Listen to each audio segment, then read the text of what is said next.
Muy buenos días, mi amada Iglesia Benecer, mis queridos y mis amados hermanos. Que el Señor nos bendiga en este día y siempre. Es un deleite, como siempre, estar acá con ustedes, trayendo el consejo de Dios por medio de su santa y de su bendita palabra. Los saluda afectuosamente su hermano José Elías Zuleta Guevara. Y quiero hablarles de un tema hermoso, como todos los temas de la Escritura. Y el tema es: amaos los unos a los otros. Este año 2024, por medio de la visión pastoral, ha sido declarado como el año del compañerismo. Pero quiero intentar desafiar su pensamiento con una pregunta. De hecho, serían dos preguntas. La primera es: ¿qué es en realidad el compañerismo? Y la segunda es: ¿estamos identificados con esta visión? Bueno, ante la primera pregunta puede haber una respuesta simple y decir que el compañerismo es la relación entre compañeros. Es algo bastante obvio. Y relación con compañeros, porque compañero se conocía como aquel que compartía el pan con el otro.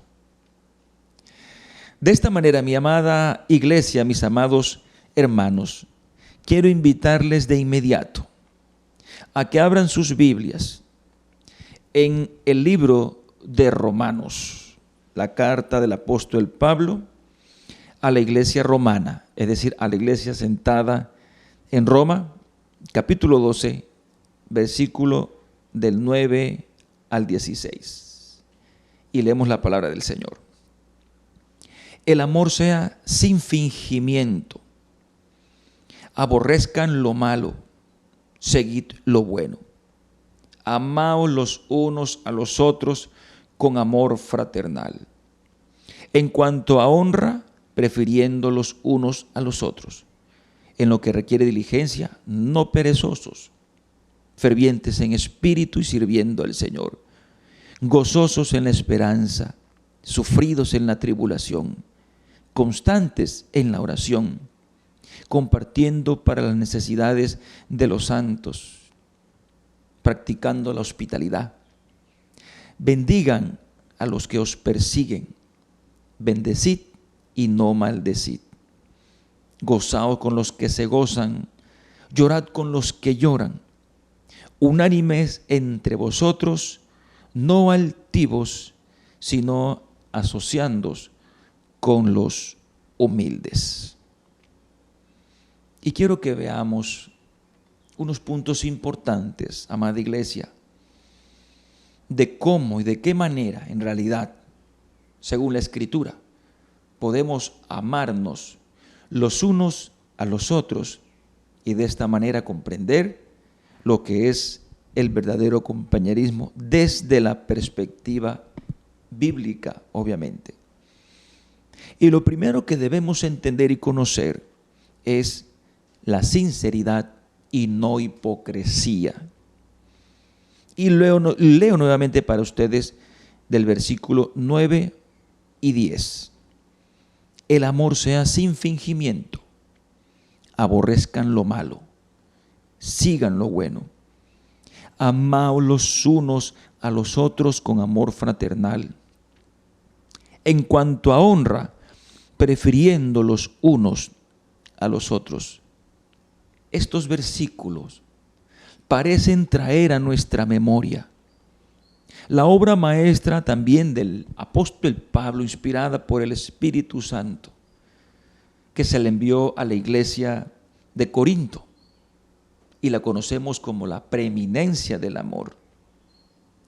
Y aquí entendemos en la preeminencia del amor que habla específicamente no del amor de Cristo. Las palabras allí no se refieren al amor de Cristo, aunque podemos perfectamente ver a Cristo allí.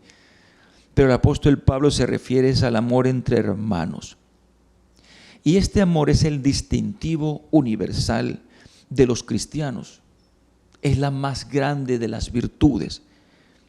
De hecho, el apóstol, en la preeminencia del amor, dice que la virtud que permanece al final es el amor. Y esta iglesia romana, a quien el apóstol escribe, le hace el énfasis que este amor tiene que ser un amor genuino, un amor puro en realidad, que es el amor solo ese que debe expresarse entre nosotros, entre hermanos. Y cuando el apóstol escribe, siempre sabemos que fue escrito el Nuevo Testamento en el idioma antiguo, griego antiguo. Y cuando Pablo escribió aquí genuino, lo que indicaba era que ese amor no era un amor fabricado. Pero ¿saben una cosa? Ese con relación al griego me gusta más lo que dice el latín. Finalmente, el latín y el griego son padres también del español. Y miren lo que dice en latín. Y lo voy a explicar con una situación real en la antigüedad. En la antigua Roma, los escultores, obviamente, que hacían estatuas y entre otras cosas, escultores de por sí, y me adelanto a decirlo, mediocres, cubrían sus estatuas o las fallas en sus estatuas con cera.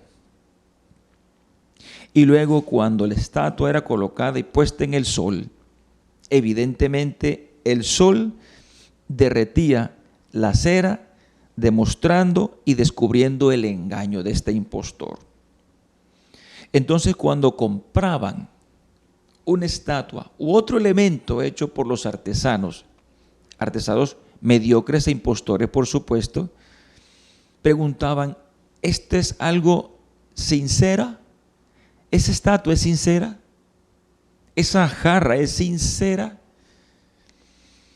Y así me gusta como lo dice en latín, el sincero. Es decir, sin engaños, sin mentiras.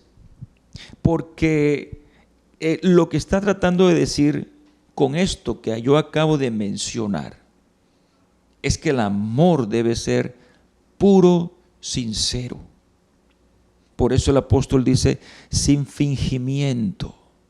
Pero me encanta lo que denota el latín, sincero. Sin nada que lo recubra.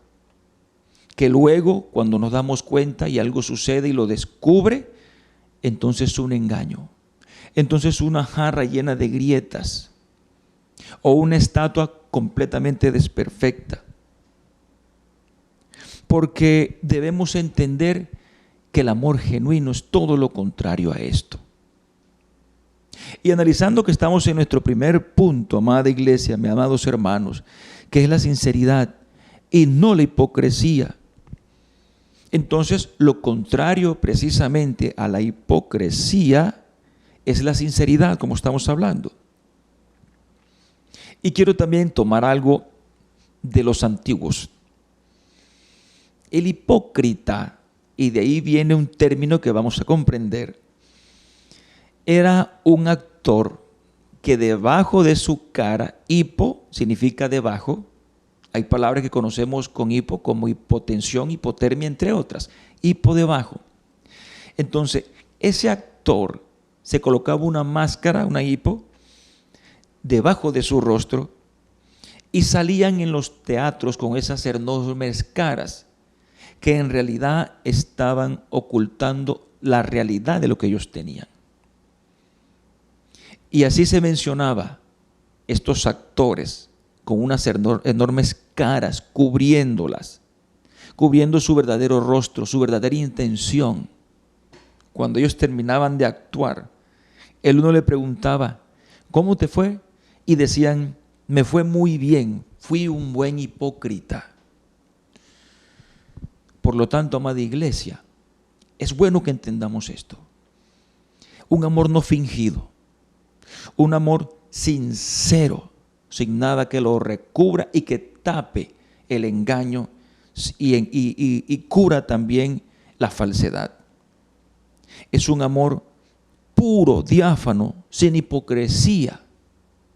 Un amor que no está cubierto por una careta que usaban los actores antiguos y que bajo de la careta está la realidad de un rostro engañoso, porque la hipocresía es algo destructivo. Creemos, o creo particularmente, que en algún momento hemos sido víctimas de la hipocresía y creería también que en algún momento nosotros la hemos manifestado. Y el Señor condenó tajantemente esta actitud, y no solamente esta actitud, sino este vicio de la naturaleza caída. Y el Señor les dijo tajantemente a los escribas y fariseos, los llamó hipócritas en muchas ocasiones, y los llamó sepulcros blanqueados, porque eran hermosos por fuera, pero por dentro estaban llenos de inmundicia. Y eso es lo que hace el hipócrita. Eso es lo que hace el que no tiene el amor sincero. Se muestra hermoso por fuera, amable por fuera, agradable, pero por dentro lleno de inmundicia, de engaño, lleno de todo aquello que no te puede dar confianza en la persona, pero muestra lo que no es. Así también nos dice la Escritura, que serán y son los lobos vestidos de ovejas, engañosos o engañadores, hipócritas y faltos de sinceridad. Y me encanta lo que dice el apóstol Pablo en adelante, que dice: aborrezcan lo malo y sigan lo bueno. Y es más exacto decir: y sigan haciendo lo bueno. Y aunque estamos llamados a aborrecer lo malo en todo sentido, y en todo lo que eso se connota, lo que el apóstol hace referencia aquí, recuerde que estamos hablando el amarnos los unos a los otros. Miren, la hipocresía es evidentemente algo perverso y algo malo. Alguien que es hipócrita, hablando entre hermanos, no puede ser alguien que abraza lo bueno, sino alguien que siempre está abrazando lo malo. Porque la hipocresía en sí misma es mala, perversa y dañina. Si algo debemos aborrecer es esta actitud, es este tipo de maldad a lo que se refiere el apóstol.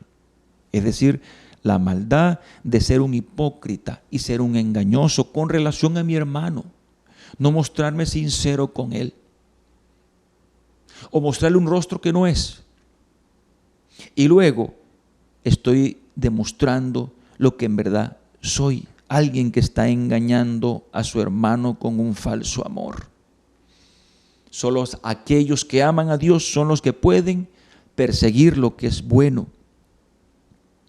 Y por eso el apóstol en este sentido pronuncia el magistral mandamiento que el mismo Señor en el Evangelio según San Juan nos dice, y es que el verdadero compañerismo se refleja en que nos amamos los unos a los otros con amor fraternal. Es el deber ser del cristiano. Y no solo nos indica cómo es decir, que debe ser fraternal, sino que nos está describiendo. ¿Y qué nos describe? Que debe ser con ternura, que debe ser claro, que debe ser con cariño y debe ser con honra, como dice el apóstol. Y esta honra es la que se refiere la misma el apóstol cuando escribe en la carta a Filipenses, que dice, y lo voy a parafrasear, que yo termine diciendo con humildad, mejor que yo, y que yo no soy más que tú. A eso se refiere el apóstol cuando nos menciona aquí la honra. No está hablando en sí mismo de una honradez. Lo que está describiendo es una impresionante y elevada humildad hacia mi hermano. Lo estoy honrando, pero esa honra se manifiesta no solamente en la protección de su nombre o de la persona como tal de mi hermano. No, va más allá.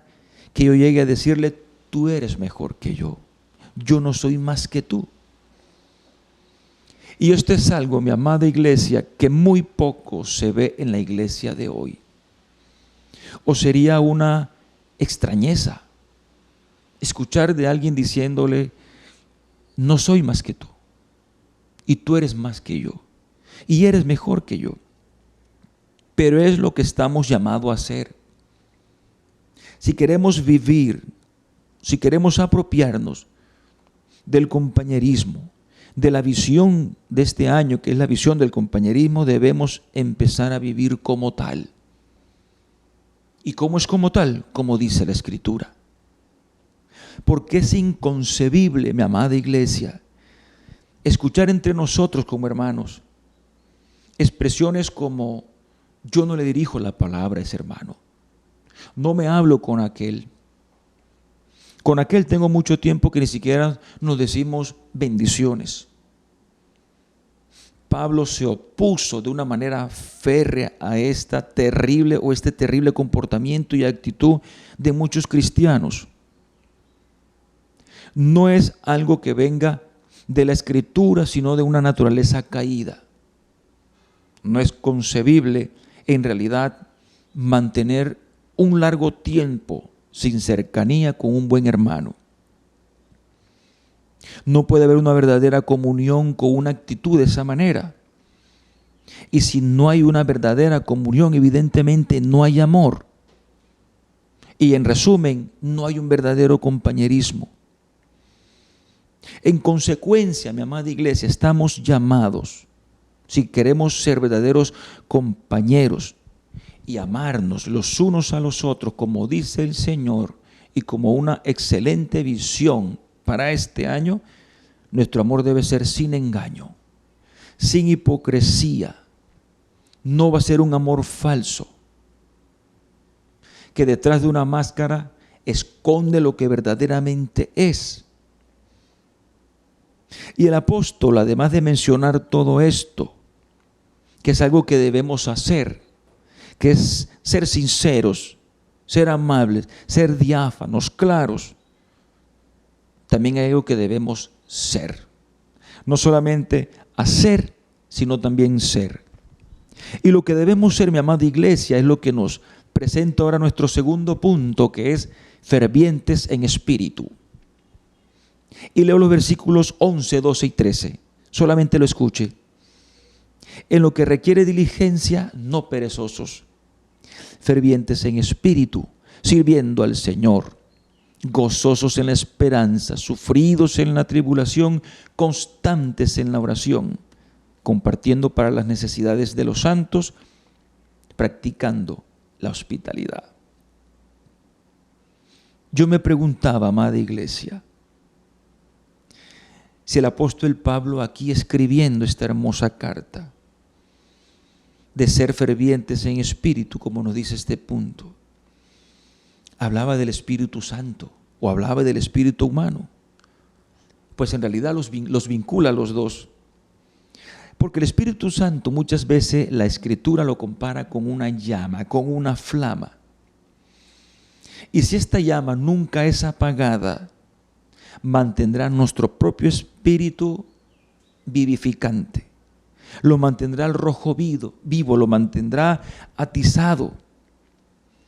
Y por lo tanto, esto nos lleva con un espíritu atizado por el Espíritu Santo, porque no se concibe un cristiano sin el Espíritu Santo.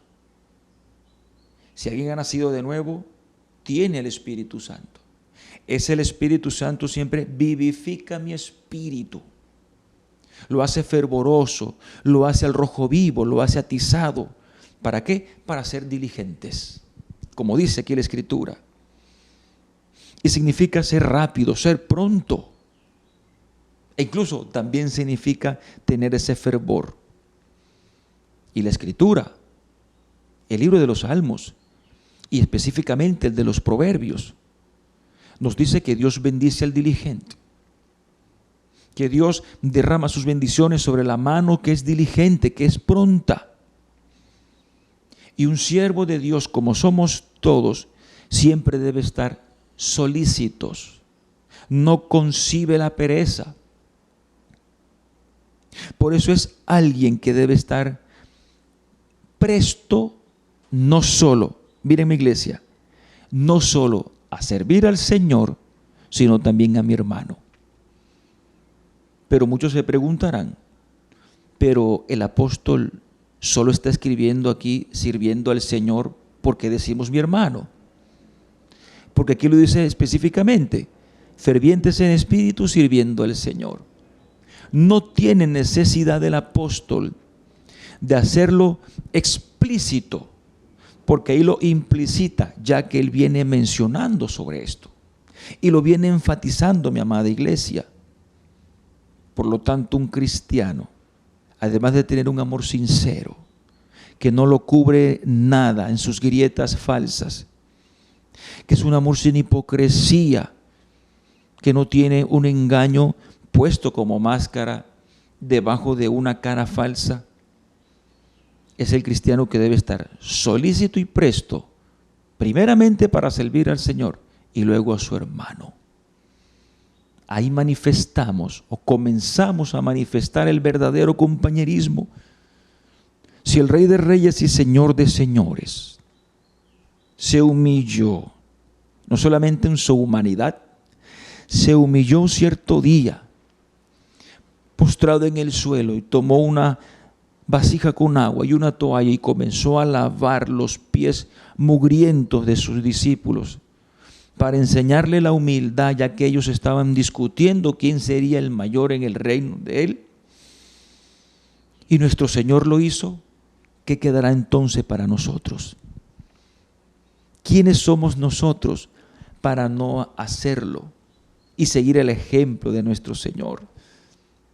Si somos solícitos y rápidos en tantos aspectos de la vida, en el hogar, en mi familia, en los negocios, en mi empresa, en la sociedad, me conocen como alguien efectivo y eficiente por mi rapidez, lo cual es muy bueno hacerlo.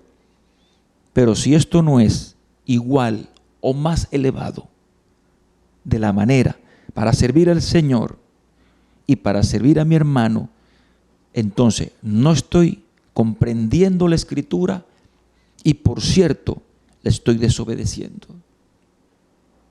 Y dice el apóstol que a esto tenemos que añadir un espíritu fervoroso, ferviente, gozoso en la esperanza, que es lo más exacto decir.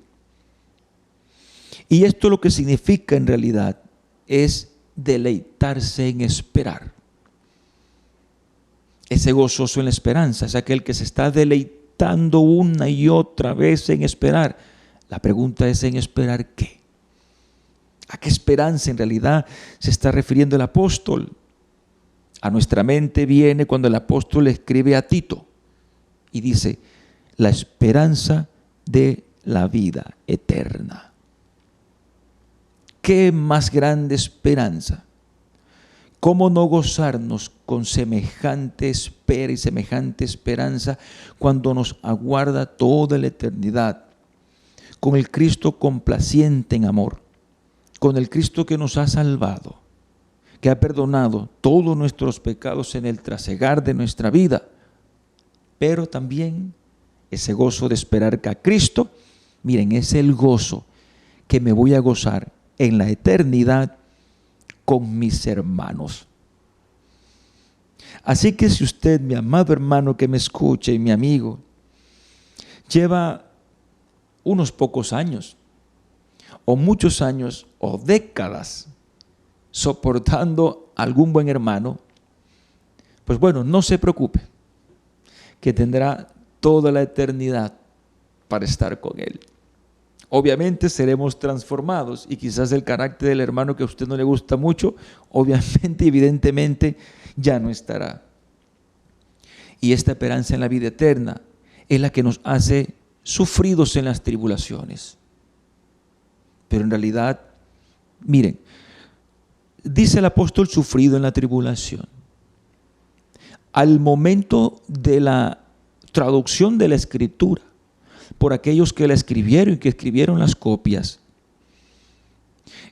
al momento de hacerlo hubo una cierta variación, porque sufrido en la tribulación, lo mejor o el mejor escrito es paciente en tribulación. Y me encanta como lo dice la Biblia, Dios habla hoy, paciente en las pruebas Es lo más exacto a decir, sufridos en las tribulaciones. Por lo tanto, amada iglesia, esta esperanza nos hace pacientes. Y estas pruebas, no solamente con relación a las pruebas que vivimos como cristianos en términos del mundo caído, es la prueba que el Señor recibimos con nuestro hermano. Evidentemente, el cristiano sufre pruebas todo el tiempo. Y quizás y muchas de ellas tienen que ver con aquellos que no conocen al Señor, con el mundo caído, con el sistema que maneja Satanás hacia nosotros o contra nosotros. Pero ¿qué hay de aquellas pruebas con aquel que también conoce al Señor y que es mi hermano junto y unánime conmigo? Pruebas de paciencia, pruebas de humildad, pruebas de amor. Somos probados todo el tiempo. El apóstol Pablo siempre fue probado con los mismos hermanos de la iglesia.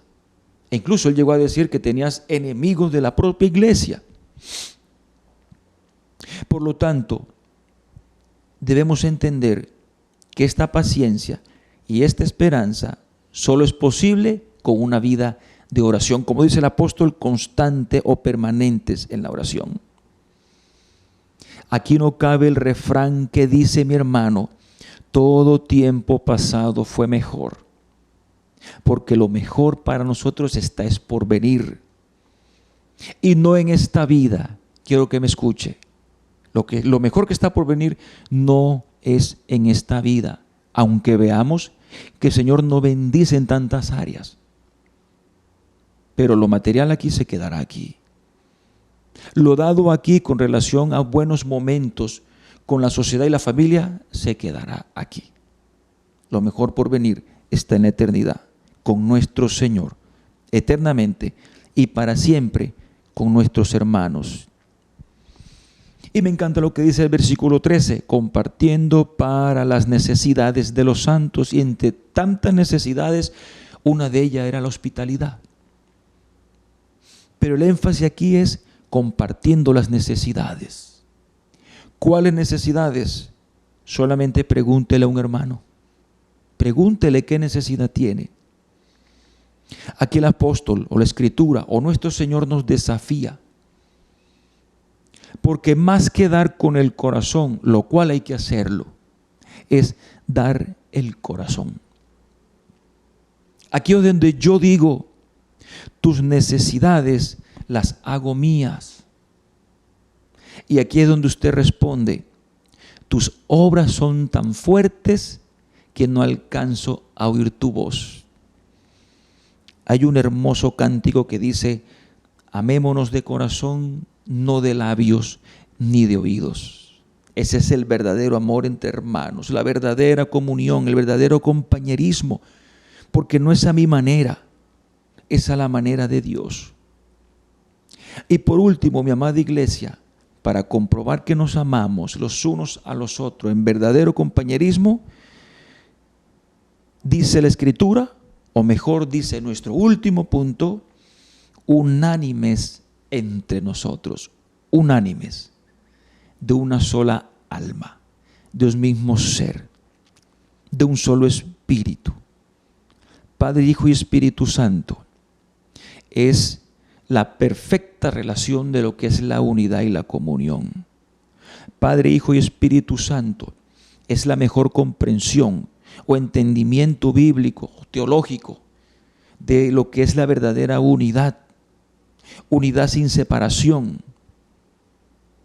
Y esto es lo que nos enseña este último punto, unánimes entre nosotros. Y finalmente leo para ustedes esos últimos 3 versículos, 14, 15 y 16. Dice la palabra del Señor, bendecid a quienes os persiguen, bendecid y no maldigáis. Gozosos con los que se gozan, lloren con los que lloran. Y unánimes entre vosotros. Leo solamente esa primera parte del versículo 16. No leí todo el versículo 16, sino esa primera parte que es unánimes entre vosotros. Os pareciéramos ver aquí, mi amada iglesia, las mismas palabras del Señor. cuando nos dicen que bendigamos a quienes nos persiguen y no maldigamos. Me llama la atención el escritor de esta carta.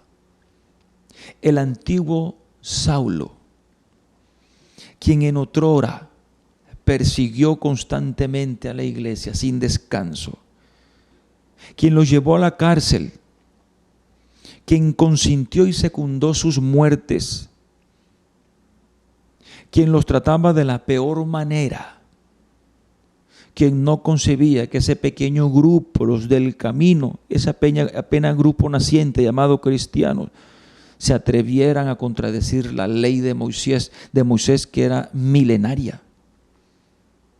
Ese mismo Saulo, ahora llamado Pablo, quizás con un poco más de 50 años, ya anciano, maduro, curtido por las pruebas, por las dificultades, superando las tentaciones, experimentado en el sufrimiento, ahora le recomienda a los hermanos de Roma que tengan paciencia, que bendigan a todos aquellos que persiguen de la peor manera y que nunca los maldigan. Es impresionante ver cómo el Señor en realidad, mi amada iglesia, cambia la vida de las personas. Y lo cambia no solamente con relación a Él, es un cambio con relación a nuestros nuevos hermanos en Cristo, que será la familia eterna, y con relación a los demás, la sociedad y quienes no conocen al Señor. Y lo que prácticamente le está diciendo el apóstol, le encomienda a estos hermanos, a la iglesia romana, no la iglesia católica romana, sino la iglesia sentada en Roma, que sin importar lo que hagan, debemos bendecir siempre. Prácticamente les está diciendo, no tenemos otro camino, sino perdonar y bendecir a quien me ha hecho aún mal en todas las formas posibles e imaginables. Pero esto es casi, no diré imposible, esto es muy difícil de hacer. Puedo mencionarlo aquí, pero al momento de llevarlo a la praxis es muy difícil. Porque hay hermanos, me incluyo también, que hemos tenido experiencia en la cual es casi imposible perdonar a alguien. Y difícilmente voy a bendecir a alguien si no lo amo. Difícilmente lo voy a hacer. Al menos que sea una bendición hipócrita, no sincera, que ya lo entendimos lo que es. Es algo que solo aquel que ha recibido el mensaje de Dios, solo aquel que ha recibido el Espíritu Santo y solo aquel que ha sido convencido por la locura del Evangelio, Cristo, lo puede hacer posible en esa persona. Miren que tan solo unos años después que el apóstol escribió esto, se desató en Roma, o se produjo en Roma, lo que históricamente se llama como el gran incendio de Roma, donde el desquiciado de Nerón no hizo otra cosa que nada más y nada menos que culpar a los cristianos. Y fue allí donde se desató la primera y gran persecución sangrienta hacia ellos. Pero no tenemos otra opción y no tenemos otro camino, aún en medio de esto tan difícil que es.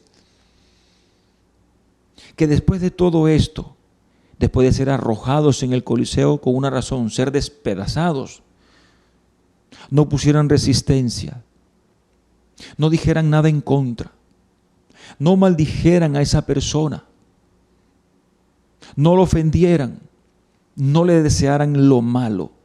Miren, esto en realidad para el mundo caído es irracional.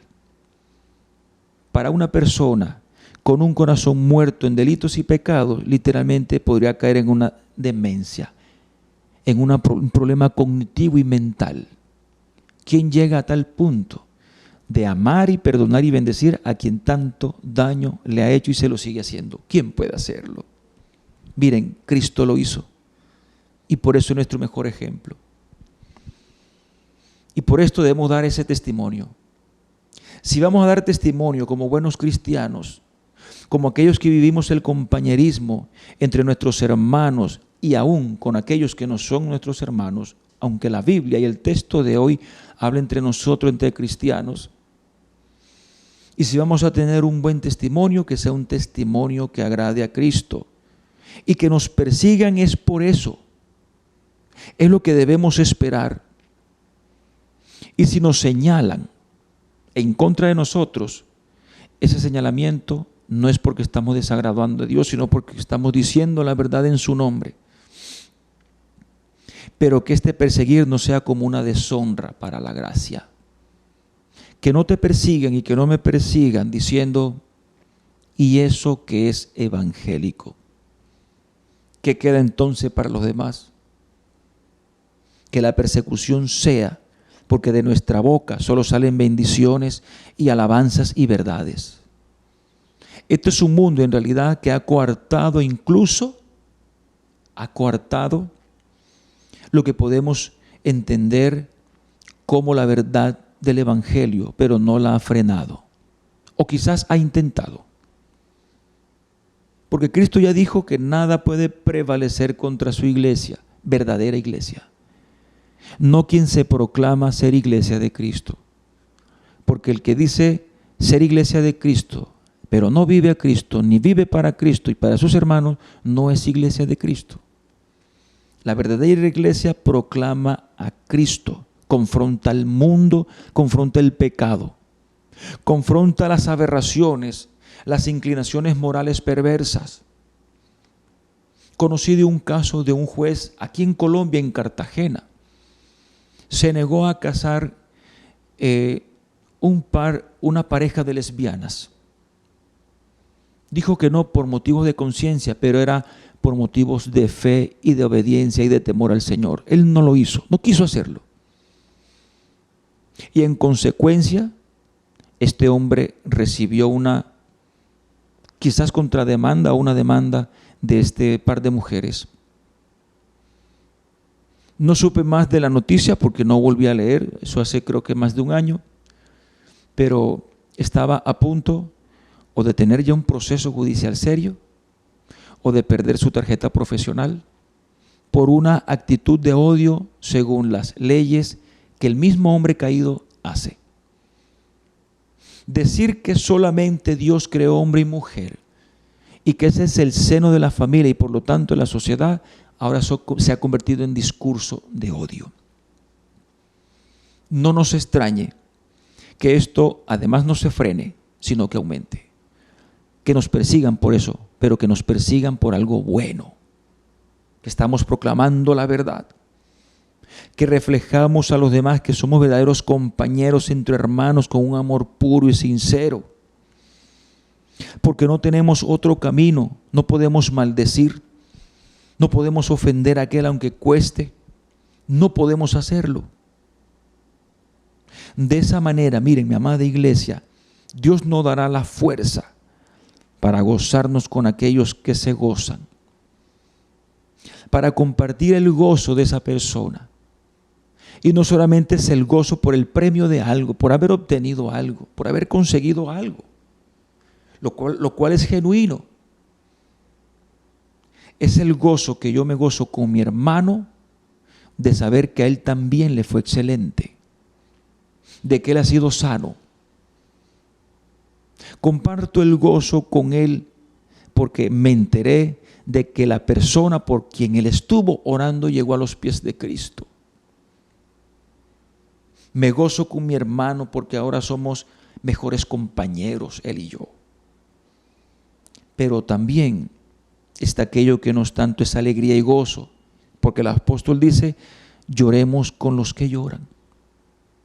Y cuando el apóstol escribe esto, tiene en mente la realidad de la vida. Y a su mente viene cuando escriben una escena que nosotros hemos vivido quizás todo el tiempo. Y es el funeral de una persona o de alguien a quien amamos entrañablemente. No hay mejor momento para llorar con los que lloran que ese momento. Porque creo que no hay dolor más profundo No hay dolor más fuerte, más hondo. No hay una situación que pegue más en el corazón de un ser humano que la pérdida de alguien. La pérdida de un ser amado, querido, conocido, un buen pastor, a quien el Señor recogió a su esposa. Y luego, obviamente, en ese momento, esa noticia, esa situación, después de décadas y décadas de matrimonio, de amor, de compañerismo con ella, irse de repente, siendo una mujer todavía llena de vida. Este hombre evidentemente fue muy afectado. Muy, muy afectado. Muchas personas los acompañaron, lloraron con él como hermano y compañero. Pero tristemente, para nosotros que quedamos aquí en la tierra, pero maravillosamente para él, aunque suene extraño decirlo así, al poco tiempo, a los años, unos cuantos años, el Señor también lo recogió a él.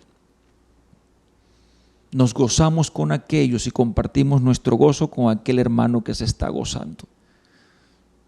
Pero también acompañamos y lloramos con aquellos que lloran, sobre todo por este tipo de pérdidas. Esto, amada iglesia, en realidad manifestará, en realidad proclamará que somos unánimes los unos con los otros. Amada iglesia, que el Señor te haya hablado en esta mañana como lo hizo conmigo, que te haya confrontado, que de verdad sus dulces palabras, su tierno amor que permanece en nosotros, nos haya recordado eso, que Dios nos ama, pero que nos ha dicho que ese amor debe ser también reflejado, vivido y puesto hacia mi hermano, como un buen siervo de Cristo para servirlo a Él. Como no podemos engañar a nuestro Señor con relación al amor hacia Él, el Señor espera que eso no suceda con nuestro hermano. El amor de Dios es limpio, claro, puro, íntegro. Y Dios no espera que el nuestro sea de otra manera. Que ahora sí hayamos comprendido lo que es el verdadero compañerismo y todo lo que eso conlleva. Y que de ahora en adelante, si nos apropiamos de la visión de compañerismo, empecemos a vivir como tal. Dios te bendiga, mi amada iglesia Benecer. Ha sido un deleite para mí traer la palabra de Dios. Un fuerte abrazo y amémonos los unos a los otros. Que Dios te bendiga.